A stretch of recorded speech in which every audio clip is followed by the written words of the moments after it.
Аллах Таала те алмысақтан береле өзі ғана бар, өзі ғана жалғыз. Мына ошол жалғыз Аллах Таала жаралған бүткүл бардық нерселерден өзгөчө кылып инсанга акыл берген. Мына ошол акылын туура иштетип, туура ойлонсо, демек ошол инсандар Аллах Тааланы табат. Ал эми кайсы бир инсандар Аллах Тааланы тааныбай, Аллах Тааланын туура жолунда болбой, отко, ташка, сууга сыйынып келишкен. Ал учурда Аллах Таала тарабынан пайгамбарлар туура жолго баштай турган жараткан менен жаратылуучу адамдардын ортосунда элчилик кылган. Элчилик же болбосо пайгамбарлык дегенден максат биздин акыркы пайгамбарыбыз Мухаммад саллаллаху алейхи вассаламга чейин 124 000 пайгамбар келген. Мына ошол пайгамбарлардын максаты жана өмүр таржымалы жөнүндө сөз кылмакчыбыз. Анда эмесе пайгамбарлар тарыхы аттуу көрсөтүүбүздө биз менен бирге болуңуздар.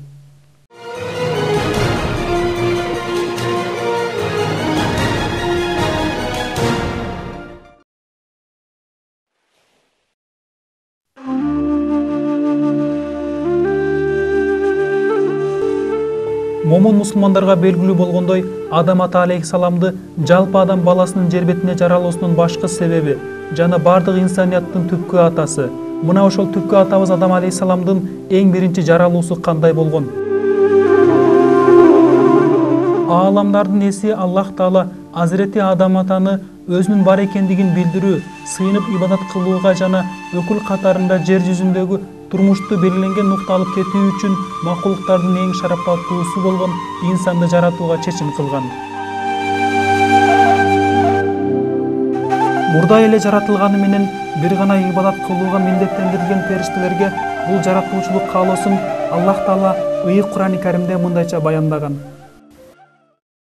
Эстечи эй Мухаммед, Раббиң периштелерге: мен жерде адамды халифа кылмакчымын дегенде алар айтышты: ал жерде бузукулук кылып, кан төгө турган затты халифа кыласыңбы? А биз болсо алкоо мактоо айтуу менен сенин улуулугуңа табынабыз жана атыңды дайыма аруу пакиза тутабыз. Ал айтты: мен силер билбеген нерселерди билемин.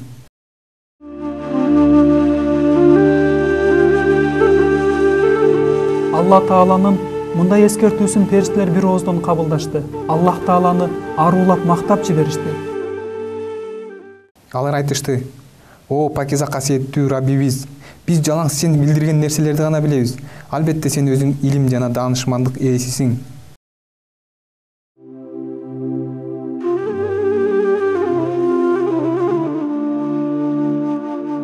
Бул жерде периштелер эмне үчүн халифат кылуу, тагыраак айтканда орун басар деген суроону Аллах Тааладан сурагандыгы ага каршы келүү эмес.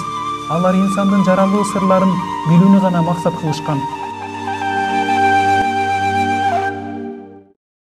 Азирети Адамды топурактан жараткандыгын жана ошол жаратылуудагы баскычтарын Аллах Таала Куранда мындайча баяндайт.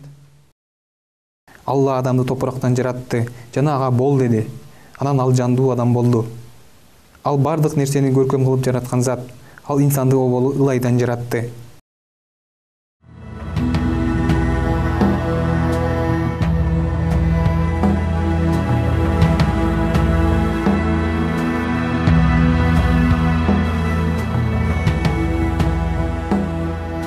Ошентип инсанды кудуреттүү Аллах Таала жогоруда көргөзүлгөндөй этап менен жараткандыгы маалымдалды.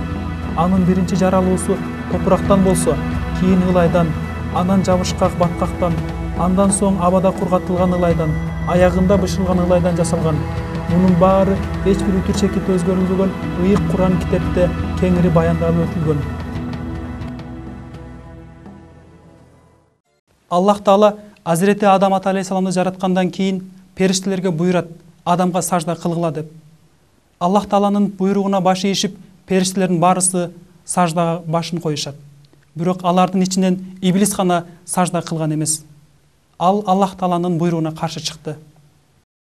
Эстечи эй Мухаммед, биз периштелерге адамга тазим кылгыла деп айтарыбыз менен алар сажда кылышты.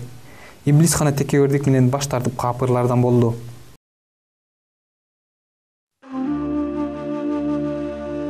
Жараткан Алланын периштелерге кайрылып, адам үчүн саждага баш койгула деген буйругу эч убакта адамга ибадат кылуу деген мааниге келбейт.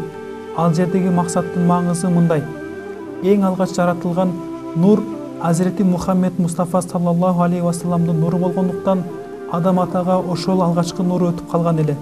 Мына ошол нурду даңазалап жана ага тазим кылдыруу үчүн периштелерге жана жин шайтандарга Аллах Таала өкүм кылган эле. Адам атаны жараткан Аллах Таала периштелерге жана жиндерге кайрылып адам үчүн саждага баш коюуну буйруган кезде периштелер дароо баш ийип саждага жыгылышат. Бирок буйрукка бир гана жаратканга аруу ыхлас менен ибадат кылып келген шайтан гана моюн сунган эмес. Бул туурасында улуу Куран аяттарында кабар берилген. Алла иблиске мындай деди: сага сажда кылууну буйруганымда сени андан тоскон эмне деги? Анда иблис: мен жалындан, аны болсо баткактан жараттың, мен андан жогорумун.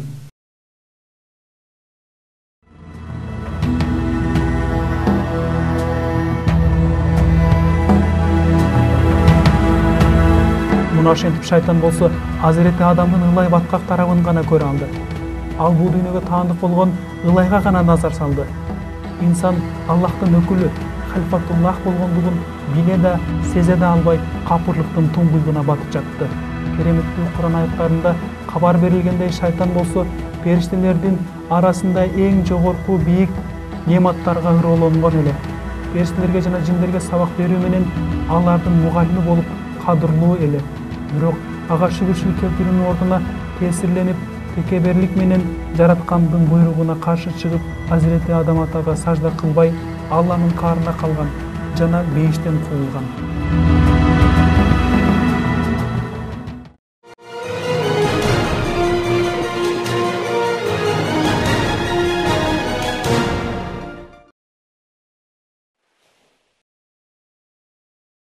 Ал силерди жалгыз гана бир жандан жараткан, жана ал эс алып лаззат тапсын деп анын жубайын жараткан.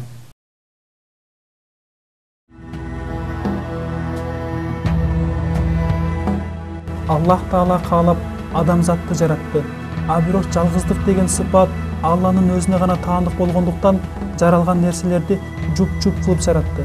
Анан ошол себептерден улам Адам ата Кудай Тааладан өзүнө түгөл сураган кезде Аллах Таала анын суранычын аткарып, кайра эле адамдын сол кабырга сөөгүнөн кудум өз турпатындагы Азирети Обону жаратып берди. Аны менен катар Аллах Таала Адам ата алейхиссалам менен обо эненин никесин периштелердин алдында өзү кыйып кийин аларга айтты. Эй адам, сен жубайың менен бейишке жайгашып, ал жерден каалаган нерселериңден жей бер. Бир гана ушул даракка жолобогула, антпесе залым болуп каласыңар. Ибн Аббас жана Ибн Масуд Аллах алардан ыраазы болсун баяндашкан хадисте Адам ата бейиште бейкапар кезип жүрөр эле. Күндөрдүн биринде уйкудан ойгонуп, баш тарабында сол кабыргасынан жаратылган инсанды көрөт. Андан чоочуркап: "Сен кимсиң?" деп сурайт. Ал: "Мен аялмын" деди. Эмне үчүн жаратылгандыгын сураган адамга ал: "Сенин көңүлүң көтөрүлүп, бейпил жашашың үчүн Аллах Таала мени жаратты" деди. Дагы Имам Бухари Аллах андан ыраазы болсун маалымдаган бир хадисте Пайгамбарыбыз Мухаммад саллаллаху алейхи ва саллям мындай деген: "Аялдарга жакшы мамиле кылгыла. Анткени алар кабыргадан жаратылган. Кабырганын эң ири тарабы үстү жагы болот. Аны түзөйүн десең сынып калат. Өз жайына койсоң ошол бойдон кала берет. Андыктан аялдарга татыктуу мамиле кылгыла."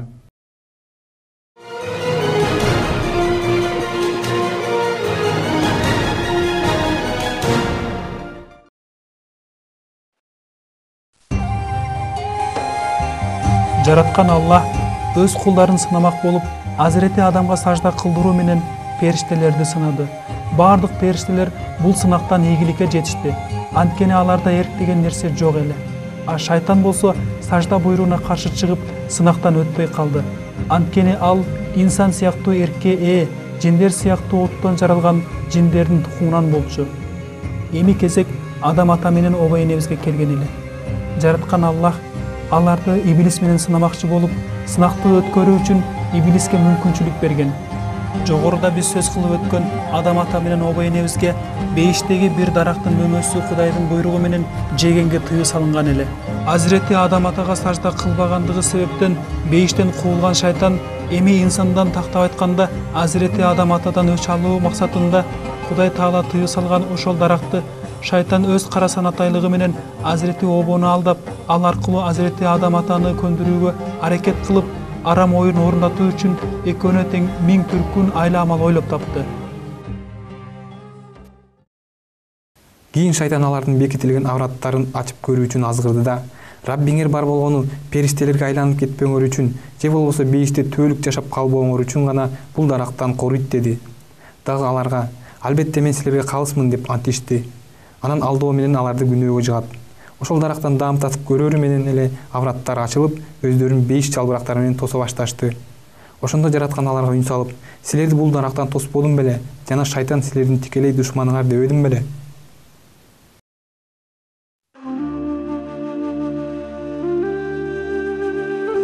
Азирети Адам менен обой небиз тыюу салган нөмөдөн ооз тийиши алардын напсы каалаган иштерге жакындоосунун далили эле. Мына ошентип Кудай Тааланын сыноосунан өтпөй, кетирген катачылыгы үчүн жараткандан кечирим сурап жалбарышты. Алар: Раббибиз, биз өз жаныбызга жабыр зулумдук кылдык. Эгер бизге кечирим жана ырайым кылбасаң, албетте зыянга учурап калабыз дешти.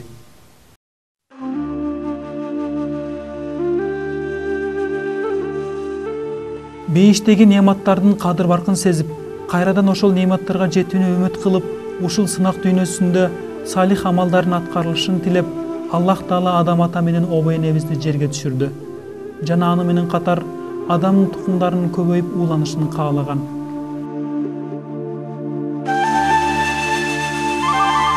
Мына ошондон тартып бул жер жүзүнө адамдардын саны көбөйө баштаган.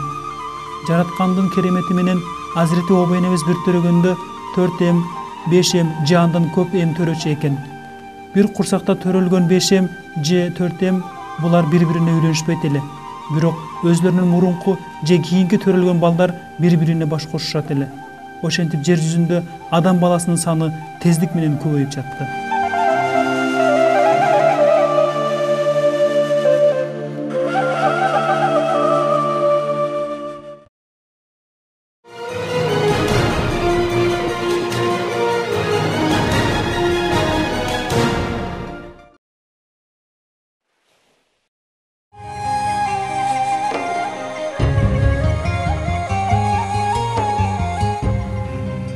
Жер бетиндеги алгачкы кылмыш бул окуя Адам атанын уулдары Кабыл менен Абылдын ортосунда болгон.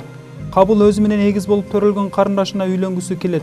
Абыл болсо мындай көрүнүш шариятка кайшы келерин эскертип, өзүнүн мурда же кийин төрөлгөн карындашына үйлөнүүсү туура иш экендигин айтат. Ошол доордо ким эмнени кесип тутса, ошол кесибине жараша колундагы нерседен курмандык чалаар эле. Атайын курмандыкка деп аталган нерселер бир тоонун башына жеткириле турган. Эгер баягы курмандык үчүн деп ташталган нерсе көктөн түшкөн жалын менен күйүп жок болуп кеткен болсо, демек Кудай Таала тарабынан кабыл кылынды деп табылаар эле. Абыл мал чарбасы менен алектенгендиктен ал курмандык үчүн койлордун арасынан эң семиз жана ири кочкорун тандайт.